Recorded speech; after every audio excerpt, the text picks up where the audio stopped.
오늘 저는 우리 안에 계신 그리스도라는 제목으로 말씀을 전하려고 합니다. 제가 카톡에 올려드린 사도행전 11장 25절, 26절 말씀을 다 같이 함께 읽으시면 좋겠습니다.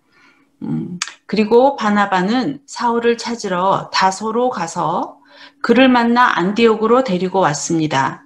그리하여 바나바와 사울은 1년 내내 그곳 교회에 머물면서 많은 사람들을 가르쳤습니다. 그리고 안디옥에서 제자들은 처음으로 그리스도의 사람이라고 불리게 됐습니다. 제가 어느 날 사도행전을 읽다가 안디옥에서 제자들은 처음으로 그리스도의 사람으로 불리게 됐다라는 이 말씀이 제 눈에 이렇게 확 들어왔어요. 그래서 아주 흥미롭지 않나요? 도대체 바나바와 그 사울은 사람들한테 뭘 가르쳤길래 안디옥의 제자들이 처음으로 그리스도인이라고 불리게 되었을까? 그래서 오늘은 이것에 대해서 여러분과 말씀을 나누려고 합니다.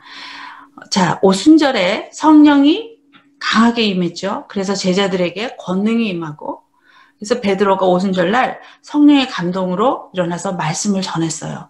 그랬더니 3,000명이 회개하고 세례를 받는 일이 있었습니다.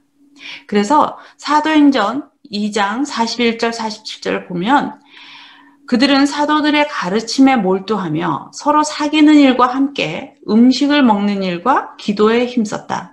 사도들을 통하여 기이한 일과 표적이 많이 일어났다. 그리하여 모든 사람에게 두려운 마음이 생겼다. 믿는 사람은 모두 함께 지내면서 모든 것을 공동으로 소유하고 재산과 소유물을 팔아서 모든 사람에게 필요한 대로 나누어 가졌다. 그리고 날마다 한 마음으로 성전에 열심히 모이고 집마다 빵을 떼면서 순수한 마음으로 기쁘게 음식을 먹고 하나님을 찬양하였다. 그래서 그들은 모든 사람에게 호감을 샀다. 주께서는 구원받는 사람을 날마다 더하여 주셨다. 예, 이것이 초대교회 성도들의 삶의 모습이었습니다. 정말 참 놀라운 교회 공동체의 모습이죠. 이제 그러다가 스데반이 이제 그 돌을 맞아서 순교를 하고, 그리고 또 예루살렘에 있는 그 교회에 아주 큰 박해가 있었어요. 그래서 사도들 외에는 그 다른 사람들은 다 유대와 사마리아 온 땅으로 흩어지게 되었죠. 하지만 그 흩어진 사람들이 또 두루 다니면서 복음의 말씀을 전했다라고 이제 사도행전 8장에 나왔습니다. 그리고 이 본문 말씀에 나온 그 안디옥 교회는 사도행전 11장 19절에서부터 24절에 이렇게 설명이 되어 있어요. 제가 한번 읽어보겠습니다. 그 무렵 스데반의 일로 인해서 핍박을 받아 뿔뿔이 흩어진 사람들은 페니키아, 키프로스, 그리고 안디옥까지 건너가 유대 사람들에게만 말씀을 전하고 있었습니다. 그런데 그 가운데 키프로스와 구레네 출신인 몇 사람은 안디옥으로 들어가 그리스 사람들에게도 주 예수의 복음을 전하기 시작했습니다. 주의 손이 그들과 함께 하셔서 많은 수의 사람들이 믿고 주께 돌아왔습니다. 이 소식이 예루살렘에 있는 교회에 전해지자 그들은 바나바를 안디옥으로 보냈습니다. 바나바는 안디옥에 도착해 하나님의 은혜가 내린 것을 보고 기뻐하며 온 마음을 다해 주께 끝까지 충성하라고 그들 모두를 격려했습니다. 그는 착하고 성령과 믿음이 충만한 사람이었기 때문에 수많은 사람들이 주께 나오게 됐습니다. 자, 바나바는 어떤 사람이었나요? 사도행전 4장 36절에 보면 키프로스 출신인 요셉이라는 레위 사람이 있었습니다. 사도들은 그를 바나바라고도 불렀는데 바나바는 위로의 아들이라는 뜻입니다. 라고 바나바를 설명하고 있어요.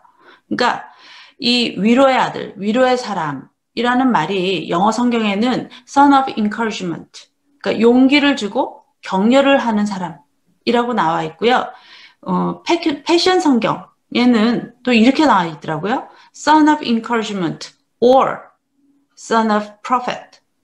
그러니까 즉 용기의 아들 혹은 선지자의 아들이라고 바나바를 불렀다는 거예요. 그러니까 바나바는 선지자로서 하나님의 관점을 사람들에게 풀어내면서 사람들에게 용기를 주고 격려하면서 그들을 세워나갔다. 이렇게 해석을 할 수 있을 것 같습니다. 그리고 또 방금 읽은 사도행전 11장 24절에서는 바나바는 착한 사람이요 성령과 믿음이 충만한 사람이었다. 그래서 많은 사람이 주께로 나왔다. 라고 말씀하고 있어요. 그러니까 이거를 종합해서 이제 저희가 오중사역적인 관점에서 말을 해보자면 바나바는 아주 목양적인 선지자였고 선지자이고 또 복음 전도자로서 직임을 감당했다. 이렇게 해석을 할 수 있을 것 같습니다. 이제 이렇게 바나바가 예루살렘 교회에서 파송을 받아서 안디옥 교회에 가서 보니 이방인들에게도 복음이 전해졌고요. 그래서 거기에 하나님의 은혜가 충만한 것을 보고 그들과 함께 복음을 전하고 그리고 또 주님께로 이렇게 나온 사람들을 예언으로 그들의 정체성을 불러내면서 선지자 직분을 감당하다 보니 구원받은 성도들에게 말씀을 가르쳐서 그 진리의 기초 위에 그들을 잘 세울 필요가 있다라는 걸 발견하게 된 것 같아요. 그래서 바나바가 사울을 찾으러 다소에 가게 된 것 같습니다. 그래서 사도 바울이 그때까지만 해도 이제 사울이라는 이름으로 불렸는데 이 사울은 어떤 사람이었나요?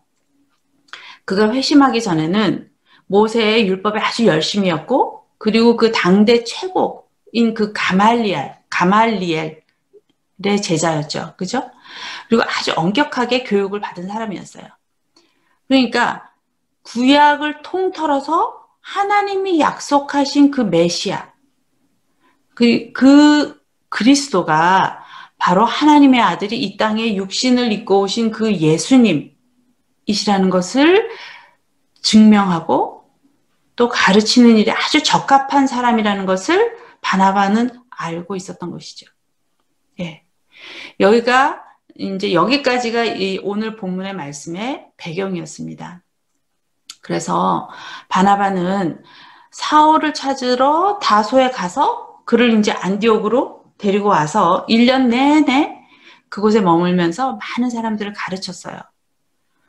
그리고 안디옥에서 제자들은 처음으로 그리스도의 사람들 이렇게 불리게 된 것이죠. 제가 이 구절을 패션 성경을 한번 찾아봤어요. 그랬더니 이렇게 되어 있더라고요.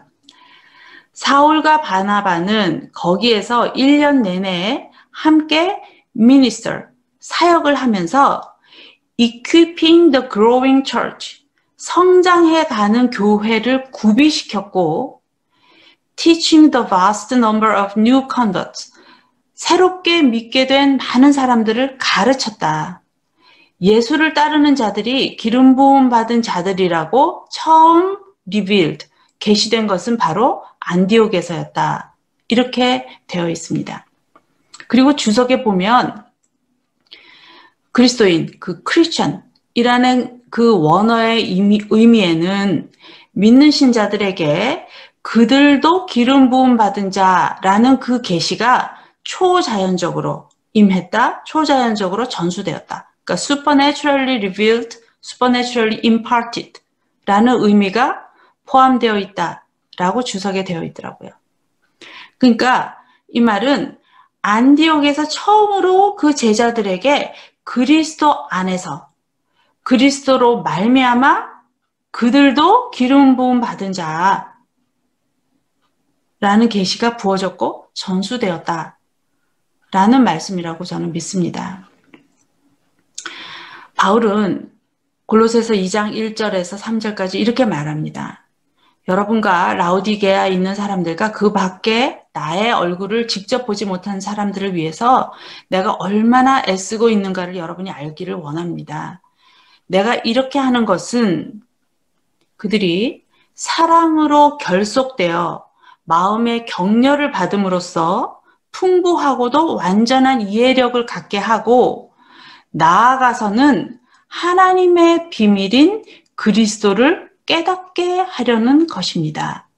그리스도 안에는 모든 지혜와 지식의 보화가 감추어져 있습니다. 아멘.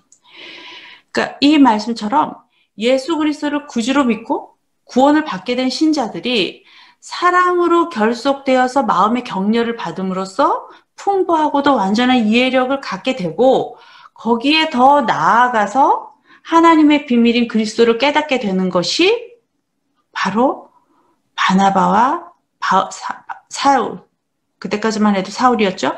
바나바와 사울이 안디옥 교회에서 했던 일이 아니었을까라고 저는 생각합니다. 저는 믿습니다. 바울은 하나님의 비밀인 그리스도 안에 지혜와 지식의 모든 보화가 감춰져 있다라고 말했어요. 그러면 그리스도는 누구입니까? 우리는 다 알고 있죠. 하나님이 아브라함에게 약속하셨고 또 모세와 많은 선지자들의 예언을 통해서 약속하신 메시아, 곧 기름 부음 받은 자, 이 그리스도가 바로 이 땅에 육신으로 오신 하나님의 아들 예수님이시라는 것을 우리는 다 알고 있어요. 그렇죠?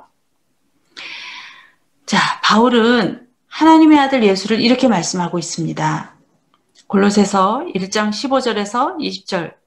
하나님의 아들은 보이지 않는 하나님의 형상이요 모든 피조물보다 먼저 나신 분이십니다. 이는 하늘과 땅에 있는 모든 것들, 곧 보이는 것들과 보이지 않는 것들, 보좌들과 주권들과 권력들과 권세들이 하나님의 아들 안에서 창조됐기 때문입니다. 만물이 아들로 인해 창조됐고 아들을 위해서 창조됐습니다. 하나님의 아들은 만물보다 먼저 계시고 만물은 그분 안에 함께 서 있습니다. 또 하나님의 아들은 그분의 몸인 교회의 머리이십니다. 그분은 근본이시요 죽은 사람들 가운데서 먼저 살아나신 분이십니다. 이는 그분이 친히 만물 가운데 으뜸이 되시려는 것입니다. 이것은 하나님께서 모든 충만으로 아들 안에 거하게 하시기를 기뻐하셨고 그 아들의 십자가의 피로 평화를 이루어 만물, 곧 땅에 있는 것이든 하늘에 있는 것이든 모든 것이 아들로 인해 자기와 화목하게 되기를 기뻐하셨기 때문입니다. 아멘. 아멘. 여러분, 정말 놀라운 비밀을 하나 알려드릴까요? 이건 정말 참 미스테리인데요. 에베소서 3장 5절에 지나간 다른 세대에서는 하나님께서 그 비밀을 사람의 아들들에게 알려주지 않으셨는데 지금은 그분의 거룩한 사도들과 예언자들에게 성령으로 계시해 주셨대요. 그게 뭐냐? 6절 그 비밀이라는 것은 이방 사람들이 복음을 듣고서 그리스도 예수 안에서 함께 상속자가 되고 함께 한 몸이 되고 함께 약속을 받은 지체가 되었다는 것이래요. 정말 놀랍지 않으세요? 그러니까 하나님이 오래전에 아브라함이라는 한 사람을 선택해서 불러내시고 하나님이 친히 그의 방패가 되시고 상급이 되셔서 땅의 모든 족속이 그로 말미암아 복을 얻는 이 어마어마한 축복을 주셨어요. 그런데 이 축복의 유업을 우리가 그리스도 예수 안에서 함께 상속자가 되고 함께 한 몸이 되고 함께 약속을 받는 그 지체가 되었대요. 그것이 하나님의 기뻐하신 뜻이고 우리가 그 경륜 가운데 있다라는 것입니다. 그리고 심지어 에베소서 3장 10절에는요. 하나님께서는 이제 교회를 시켜서 하늘에 있는 통치자들과 권세자들에게 하나님의 갖가지 지혜를 알게 하려고 하신다는 거예요. 어떻게 해요? 정말 저는 참 하나님이 왜 이러시는지 이해할 수도 없고 참 믿기도 어렵지만 하나님은 세상이 창조되기도 전에 그리스도 안에서 우리를 선택하셔서 사랑 가운데 그 앞에 거룩하고 흠이 없게 하셨고 하나님은 그분의 기뻐하시는 뜻을 따라 우리를 예정하셔서 예수 그리스도로 말미암아 하나님의 양자가 되게 하셨기 때문에 그것이 가능한 일이라고 에베소서 1장 4절에서 5절까지 말씀하고 계십니다. 할렐루야. 할렐루야. 우리가 이것을 믿기만 한다면, 우리가 이것을 믿음으로 취하면 우리 안에 계신 그 영광의 소망이신 그리스도께서 우리를 통해서 일하시고 성취를 하신다는 거예요. 이것이 우리를, 그리스도 안에서 우리를 향한 하나님의 기뻐하신 뜻이라는 것입니다. 아멘. 우리는 어쩌면 이 말씀이 너무 엄청나서 그리고 현재 나의 모습, 나의 삶과 비교해서 이건 너무나 다른 차원의 얘기다. 그렇게 생각하지는 않을까요? 그리고 정말 이성재 목사님이 정말로 여러 번 그리스도에 관한 말씀을 하셨음에도 불구하고 오히려 그 귀한 말씀을 그냥 늘상 듣는 얘기라서 좀 흘려 들었을지도 모르겠어요. 사실은 제가 그랬거든요. 제가 이렇게 이제 설교를 준비하면서 주님이 이제 감동으로 주신 말씀을 이제 계속해서 읽고 또 읽고 이렇게 이제 묵상을 하면서 정말 말할 수 없는 기쁨이 이제 솟아나는 걸 이제 경험을 했어요. 그러면서 내가 정말 요즘 너무 눈앞에 있는 그 수많은 일들에 짓눌려서 그동안 내가 누구인지 까먹고 있었구나. 제가 내 마음이 너무나 이렇게 또다시 둔해져 있었구나. 이걸 깨달았어요.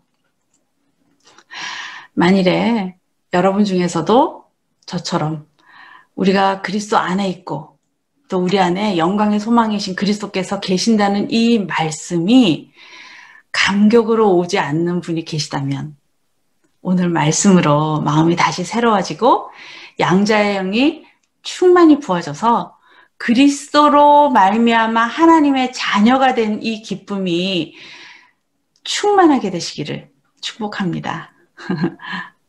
아멘.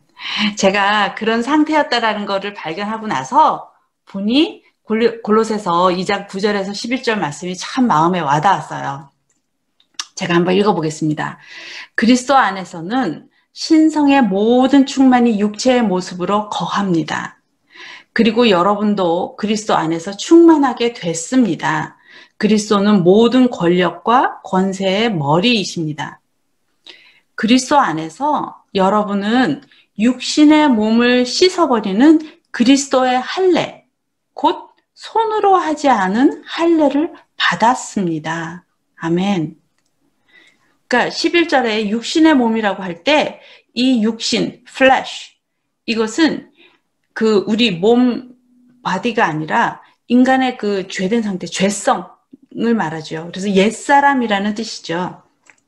그러니까 우리는 그리스도와의 연합을 통해서 마음의 할례를 받았다는 거예요. 여러분 할례가 뭔지 아시죠? 그러니까 우리의 죄와 우리의 육신이 할례되지 못해서 우리의 마음이 여전히 그 뭔가로 덮여져 있는 거예요. 그래서 이 할례처럼 마치 겉에 있는 그 표피를 베어내듯이 우리의 그 죄된 기질의 그 옛사람이 그리스도와의 연합을 통해서 벗겨진다는 거예요. 이것과 똑같은 표현을 바울이 에베소서 4장 21절에서 24절까지 이렇게 말하고 있습니다.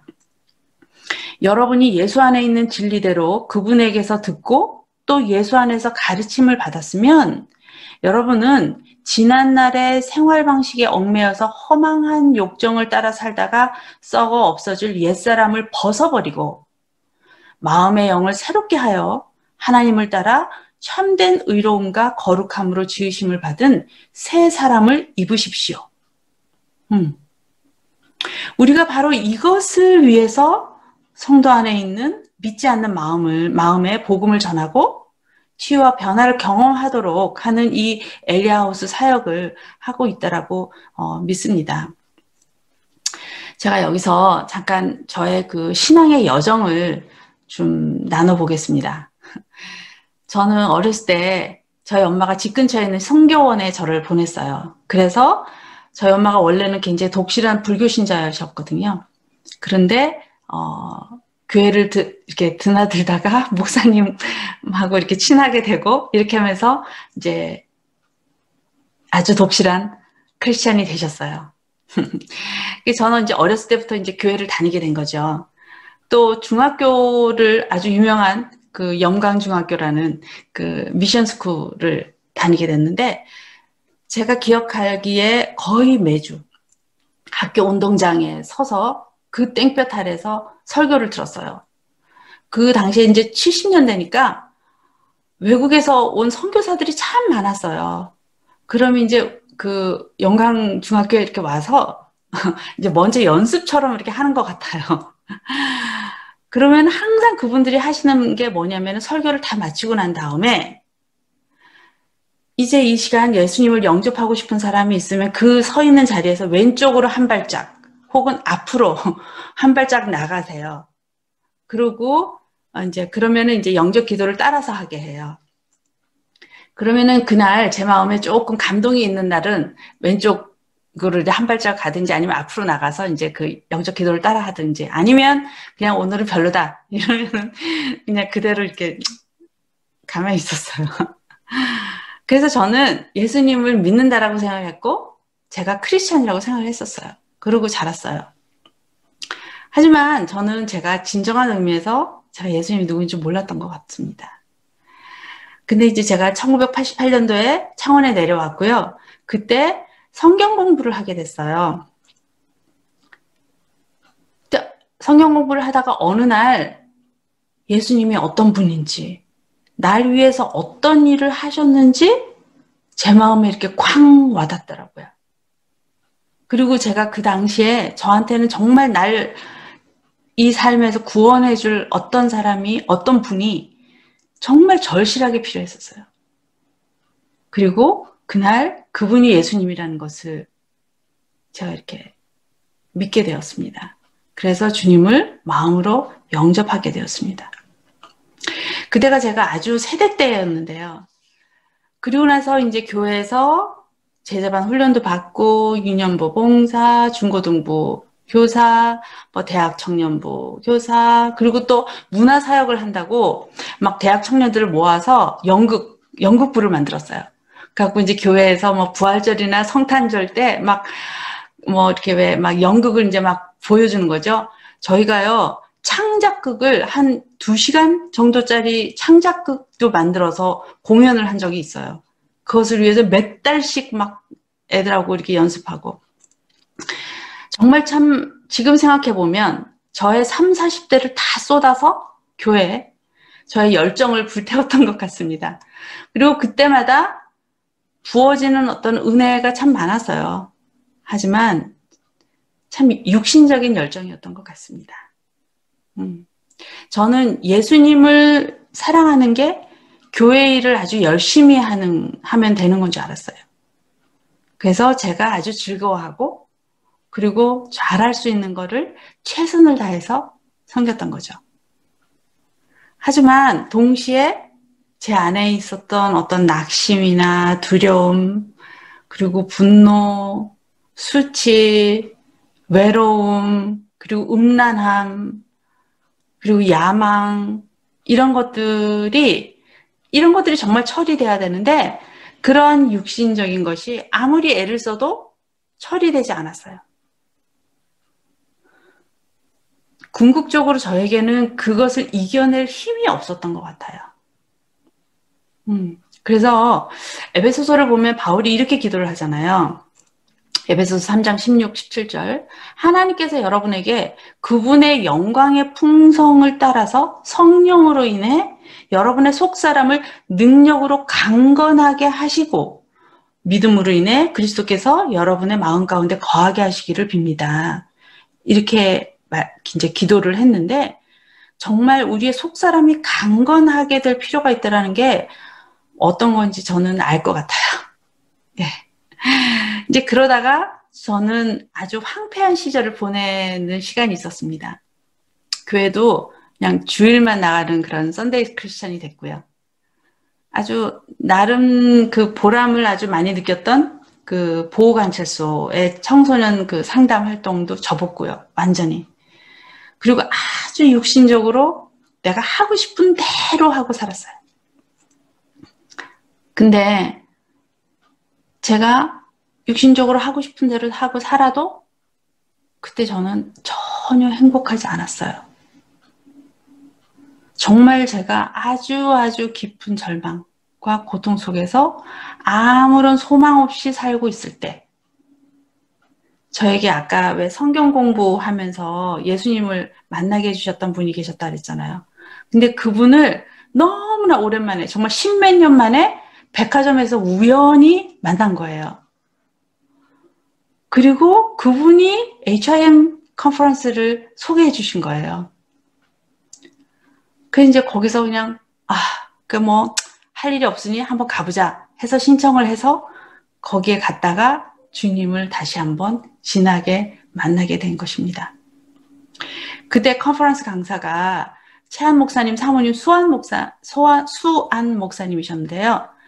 양자의 영을 말씀을 하시고 이어서 안드레 애슈비라는 분이 나와서 찬양을 막 노래를 하더라고요.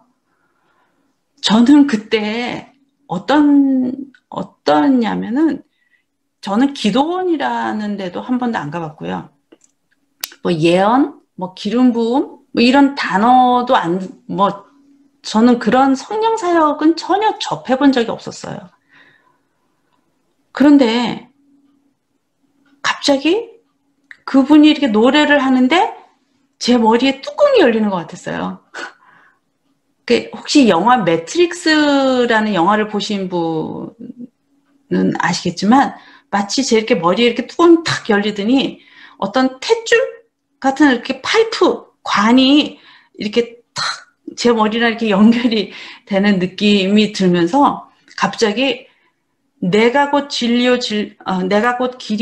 생명이니 나로 말미암지 않고는 아버지께로 올 자가 없느니라 라는 말씀이 이렇게 확 생각이 나면서 그 탯줄이 마치 이렇게 예수님 같은 느낌이 들면서 그냥 아버지 사랑이 이렇게 확 저에게 이렇게 부어지는 그런 경험을 하게 되었습니다.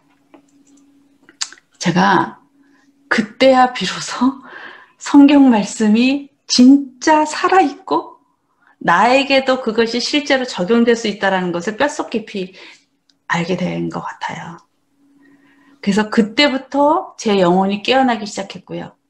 매일매일 주님이 저를 얼마나 사랑하시는지 말씀을 통해서도 그렇고 꿈으로도 그렇고 예언을 통해서도 그렇고 사람을 통해서도 그렇고 정말 온 세상 천지가 사랑해 막 이렇게 우시는 것 같았어요.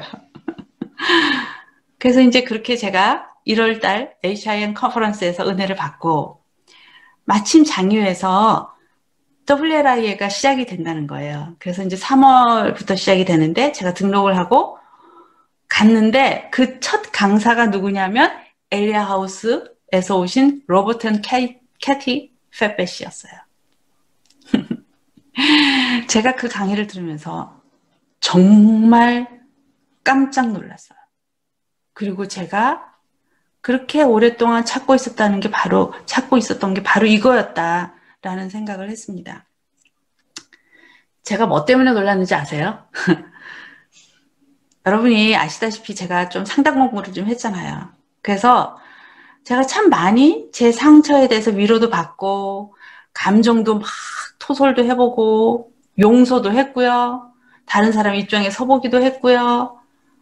여러 가지를 했습니다. 하지만 제가 회개를 해야 할 필요가 있다는 걸 그때 처음 알았어요. 물론 제가 교회를 다니면서 얼마나 많이 회개를 했겠어요, 여러분. 그러나 그 회개들은 다 저의 나쁜 열매에 대한 것이었고 제가 정말 회개해야 될 것들을 몰랐던 거라는 거죠. 그거를 안 하고 있었다는 것을 깨닫게 되었습니다. 아무튼 하나님은 그렇게 첫 강의에서부터 시작해서 매달 새로운 강사들을 통해서 하나님이 어떤 분인지를 알게 하셨고 제가 그리스도 안에서 어떤 자인지를 알게 하셨어요. 그래서 저의 패러다임을 계속해서 바꾸는 일들을 하셨고요. 동시에 십자가를 계속 통과하는 일들을 경험하게 됐습니다. 물론 그 핵심적인 가르침은 엘리야우스였죠. 여러분이 다 아시겠지만 이 십자가에서 죽는 것은 정말 참 고통스러운 일인 것 같습니다. 이게 단순히 머리에서 아니면 그냥 입술의 차원에서 있는 게 아니잖아요.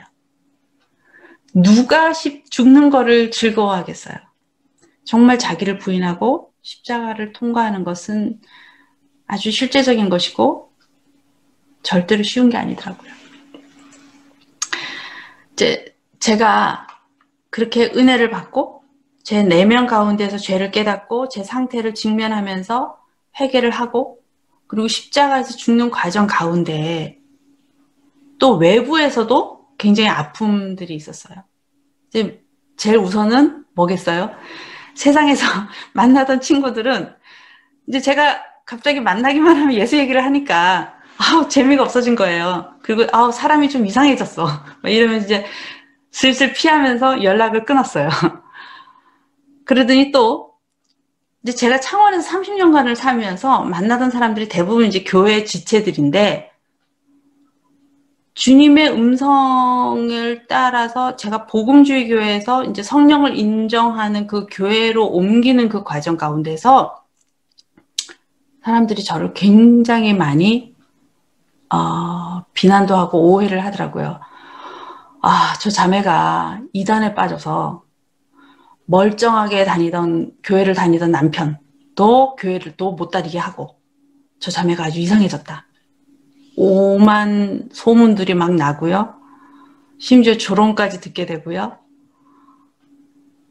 그리고 참 제가 알고 있었던 거의 대부분의 사람들이 이렇게 단절이 되더라고요. 또 심지어 가족 가운데 남편이랑 저희 아들들도 제가 갑자기 너무 변하니까 싫어하더라고요. 그리고 굉장히 걱정을 많이 하는 거예요. 엄마가 정말 이상해졌다. 근데 그 중에서 가장 힘들었던 거는 그리고 지금도 사실은 때때로 아주 저를 힘들게 하는 건데 그것이 뭐냐면 마귀의 참소였어요. 은혜가 쏟아지고 그것과 동시에 마귀의 참소도 은혜와 비례해서 쏟아지더라고요. 네가 그렇게 살아놓고 사랑받을 자격이 있어? 너 같은 게 무슨 하나님의 일을 해? 그러니까 저 자신이 너무나 무능하고 부족하고 자격이 없다라고 느껴지는 거예요. 거기에다가 이제 가끔씩 이제 어떤 저뿐만 아니라 우리 가족들이 공격을 받아서 뭐 어떤 안 좋은 일이 생긴다거나 막 이렇게 할 때는 이게 다 제 탓으로 느껴지고 그래서 너무 미안하고 또 두렵기까지 하더라고요. 그래서 정말 어쩔 때는 땅으로 꺼지고 싶었었어요. 그럴 때도 생기더라고요. 특히 제가 이제 그 목사 안수를 받을 때 그 결단을 하기가 정말 참 어려웠고 두려웠습니다. 또 엘리야 사역 연구원 학장을 맡을 때도 그리고 또 맡고 나서도 그런 참소로 인해서 참 힘들었고요. 지금도 여전히 힘들 때가 종종 있습니다. 근데 그것과 동시에 제 삶 가운데서 일어나는 일은 정말 이거는 도저히 신기하다고밖에 말할 수 없는 그런 일들이 끊임없이 계속해서 일어났어요. 예를 들어서 그 당시에 제가 이제 창원에서 살았잖아요. 이제 기차를 타고 서울에 이렇게 좀 자주 다녔는데 기차를 타면 한 3시간 정도 걸려요. 그 이제 어느 날 뭐 옆에 이제 젊은 군인이 앉아 있어요. 근데 제가 이제 사탕을 먹다가 그때는 이제 코로나가 없으니까 뭐 이렇게 기차 안에서 뭘 많이 먹었잖아요. 갑자기 사탕을 하나 주고 싶어서 이렇게 줬는데 이렇게 받아 먹으면서 갑자기 자기 인생 얘기, 진로 상담을 하고 이제 그래갖고 이제 또 복음을 또 전하고 또 한 번은 옆에 탔는데 어떤 중년 아저씨예요. 근데 이렇게 노트북을 이렇게 펴놓고 뭘 막 이렇게 준비를 하더라고요. 그래서 옆에 이렇게 보니까 저희 남편이 이제 그쪽 계통에 있으니까 무슨 공대 뭘 발표 준비를 하는지 하여튼 뭐 강의를 준비를 하는지 하여튼 뭘 이렇게 하더라고요. 뭐 입으로 중얼중얼 거리면서 뭐 이렇게 뭐 막 이렇게 하더라고요. 근데 그때 마침 이제 점심때쯤 됐어요. 그래서 제가 그때 샌드위치를 사갖고 탔거든요. 근데 갑자기 이거를 좀 나눠 먹고 싶다는 생각이 좀 드는 거예요. 그래서 혹시나 싶어서 이거 좀 드시겠어요? 했는데 저는 정말 그 아저씨가 이렇게 그거 받아 먹을 줄은 꿈에도 몰랐어요. 근데 어머 너무 좋아라 하는 거예요. 그러면서 그거를 먹으면서 갑자기 자기 얘기를 하는 거예요. 자기가 얼마나 가난한 집에 태어났고 그리고 주물 공장에서 중학교를 마치고 이렇게 너무 형제가 많은데 뭔가를 이렇게 벌어야 돼서 거길 가게 됐고 막 이렇게 하면서 이 교수가 되기까지의 인생을 얘기를 하는 거예요. 그러면서 그분이 하시는 말이 정말 자기 인생에 누군가가 자기를 도와주는 것 같다라는 거예요. 그래서 내가 바로 그분이 예수님이라고. 그래서 이제 또 복음을 전하게 되고 이런 굉장히 정말 참 신기하고 너무나 놀라운 일들이 많이 생긴 거죠. 사실은 창원교회가 생길 때도 마찬가지였어요. 사람들이 영접을 할 때마다 그 가정 가운데 굉장히 놀라운 일들이 많이 있었죠. 예를 들어서 한 자매는 영접을 하고 바로 그 다음날 새벽에 온 가족이 다 깨서 일어나서 대판 싸우게 됐어요. 그런데 그 덕분에 그 집에 둘째 아들이 사실은 3년 동안 그 집에 들어와서 단 한마디도 얘기를 안 했어요. 입을 열지 않았던 그 아들이 있었어요. 근데 그날 울면서 자기가 왜 입을 닫았는지 그리고 그동안 자기가 얼마나 죽고 싶었는지 이거를 얘기를 하게 되고 그래서 결국은 서로가 다 4명이 서로 부둥켜 안고 울면서 화해하는 일들이 있었고요. 또 어떤 자매는 자기가 그동안 시어머니한테 얼마나 불공경했다라는 거를 깨닫게 된 거예요. 엘리하우스 티칭 이거 가르침을 받으면서 그러면서 이제 시어머님한테 가서 사과를 하고 용서를 구하고 또 이렇게 막 정말 참 잘 섬기더라고요. 그러고 나서 얼마 안 있어서 이제 그 시어머님이 그 대학교 앞에서 어떤 식당을 해요. 작은 식당을 하는데 어떤 학생이 그 식당에서 먹고 자기 평상시 하는 블로그에 이 식당에서 아주 참 이 두루치기를 아주 맛있게 먹었다. 이 얘기를 올린 거예요. 근데 그게 인터넷에 확 알려져 갖고 사람들이 막 요즘 왜 인터넷 보고 맛집 기행 이걸 많이 하잖아요. 그래갖고 정말 손님이 대박 가게가 됐어요. 이런 정말 참 굉장히 아주 놀라운 일들이 끊임없이 일어났어요. 제가 아주 가장 최신 따끈따끈한 소식을 알려드릴게요.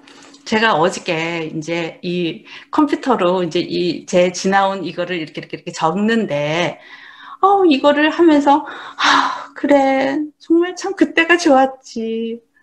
근데 요즘은 그런 일들이 좀 뜸한 것 같은 거예요. 그래서, 주님이 엘리야hu 사역에만 관심이 있으신가?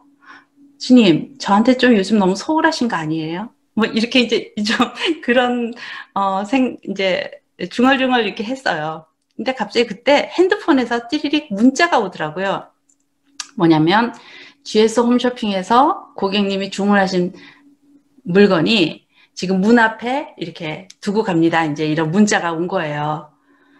그래서 이제 제가 식품을 주문을 했었기 때문에 제가 이제 바로 이제 대문을 이렇게 열었어요.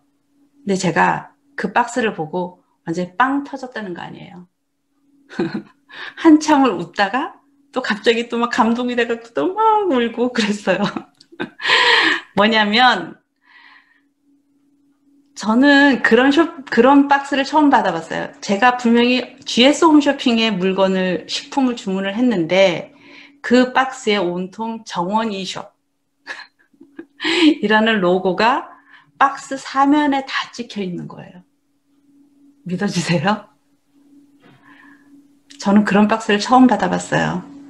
제가 설교 마치고 카톡에 그 사진을 올려드릴게요. 이런 수많은 일들의 공통점이 뭔지 아세요? 제가 뭔가 애써서 이루려고, 뭔가를 하려고 한 게 아니라 정말 그냥 열매가 달리듯이 제 삶 가운데 그냥 일어나는 일이에요.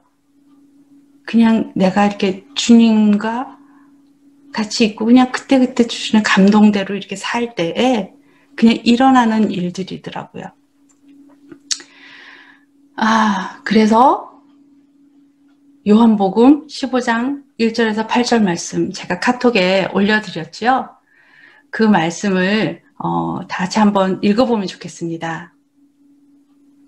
이 요한복음 15장 말씀은 주님이 6월절 전날 제자들과 마지막 성찬을 하셨죠. 그리고 제자들의 발을 씻기셨어요. 그리고 너희 중에 나를 팔자가 있다 라고 말씀하시면서 베드로에게 너는 날 3번이나 부인할 거야 라고 말씀하시고 나서 이제 자, 일어나자, 여기서 떠나자 라고 하면서 밖으로 나와서 겟세마네 동산으로 향해 가시면서 하신 말씀입니다. 주님이 십자가를 앞두고 제자들에게 하신 말씀이라면 이게 얼마나 중요한 말이겠어요. 그죠? 예. 다 같이 한번 읽어보겠습니다. 요한복음 15장 1절에서 8절 말씀. 나는 참 포도나무요 내 아버지는 농부시다. 내게 붙어 있으면서도 열매를 맺지 못하는 가지는 아버지께서 다 자르실 것이요 열매를 맺는 가지는 더 많은 열매를 맺도록 깨끗하게 손질하신다. 너희는 내가 너희에게 말한 그 말로 인해 이미 깨끗해졌다. 내 안에 머물러 있으라. 그러면 나도 너희 안에 머물러 있을 것이다. 가지가 포도나무에 붙어 있지 않으면 스스로 열매를 맺지 못하는 것처럼 너희도 내 안에 있지 않으면 열매를 맺을 수 없다. 나는 포도나무요 너희는 가지이다. 그가 내 안에 있고 내가 그 안에 있으면 그 사람은 많은 열매를 맺는다.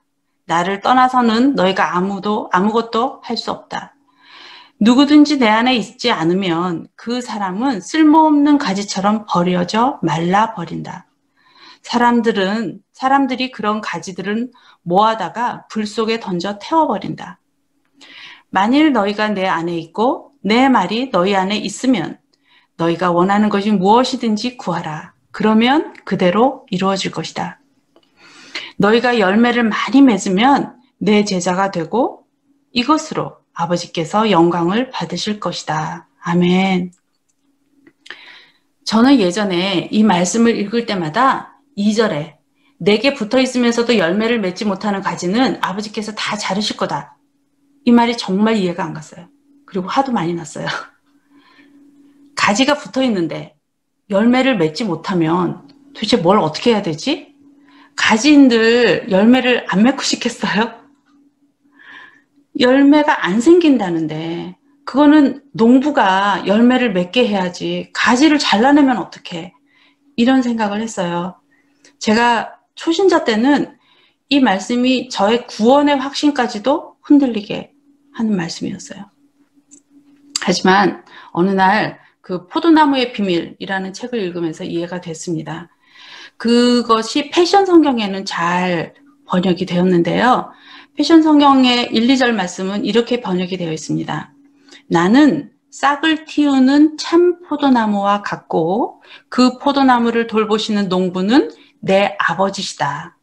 그분께서는 열매 없는 가지는 들어 올려 받쳐주시고 열매를 많이 맺는 모든 가지는 더 큰 추수를 위해 가지를 치시면서 내게 연결된 가지를 보살피신다.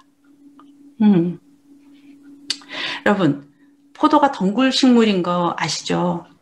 그래서 포도나무는 이렇게 지지대를 설치해 놓고 그 가지가 그 지지대를 타고 덩굴을 뻗어나갈 수 있도록 해줘야 됩니다.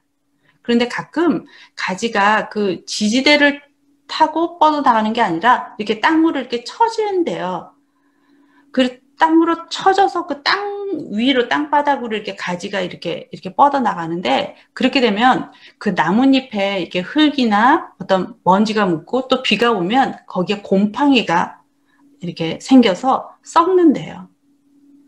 그래서 농부들은 가끔씩 이렇게 양동이에다가 물을 이렇게 담아서 이렇게 다니면서 그 땅으로 쳐져 있는 가지들을 찾아서 그 잎을 잘 씻어주고, 그리고 그 가지를 다시 이렇게 지지대에 얹어서 이렇게 지지대에 묶어준대요.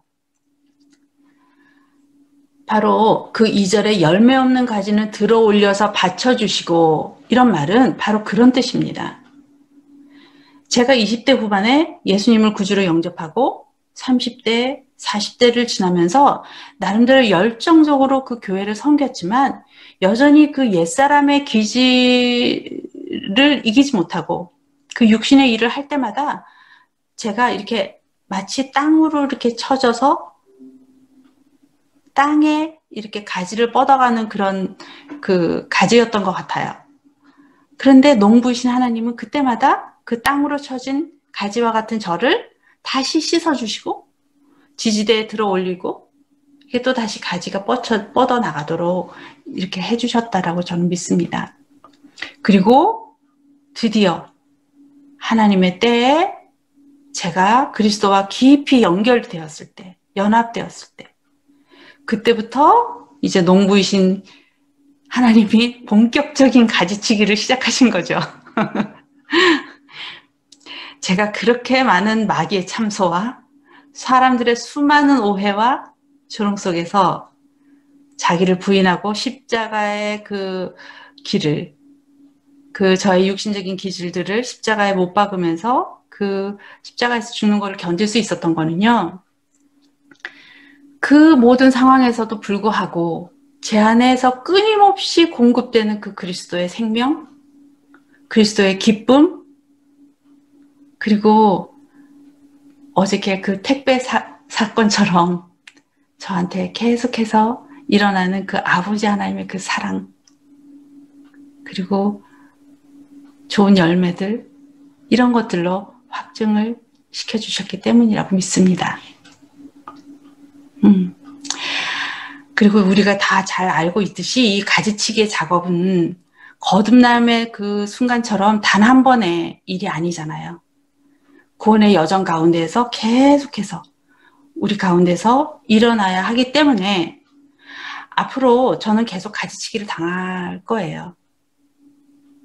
가지치기를 경험하게 될 것이고, 또 그러면 그럴수록 제 삶 가운데 더 풍성한 열매가 맺혀질 거라고 저는 믿습니다. 그리고 기대해요.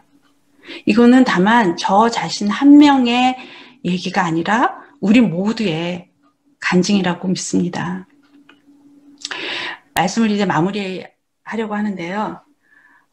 골로새서 1장 27절에서 29절 말씀으로 마치고 싶습니다. 제가 읽어보겠습니다. 표준 세번역으로 읽겠습니다. 하나님께서는 이방 사람 가운데 나타난 이 비밀의 영광이 얼마나 풍성한가를 성도들에게 알게 하려고 하셨습니다. 이 비밀은 여러분 가운데 계신 그리스도요, 곧 영광의 소망입니다. 우리는 이 그리스도를 전파합니다.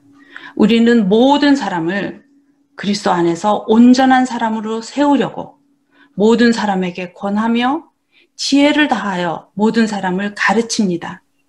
나도 이 일을 위하여 내 속에서 능력으로 활동하시는 그에게 힘을 얻어서 수고하고 있고 애쓰고 있습니다. 아멘. 지혜와 지식의 모든 보화가 감춰져 있는 하나님의 비밀인 예수 그리스도를 깨닫는 이 은혜가 우리 모두에게 더 깊고 풍성하게 부어지고, 그래서 그리스도와 더 연합되고 그분의 다스림 안에서 우리 안에 더 온전히 이렇게 풀어짐이 풀어져서 안디옥 교회 제자들처럼 우리가 그리스도인, 크리스천인이라는 이 영광스러운 이름으로 불리워지는 저와 또 우리가 되기를 기도하고 축복합니다. 예, 말씀을 마치겠습니다.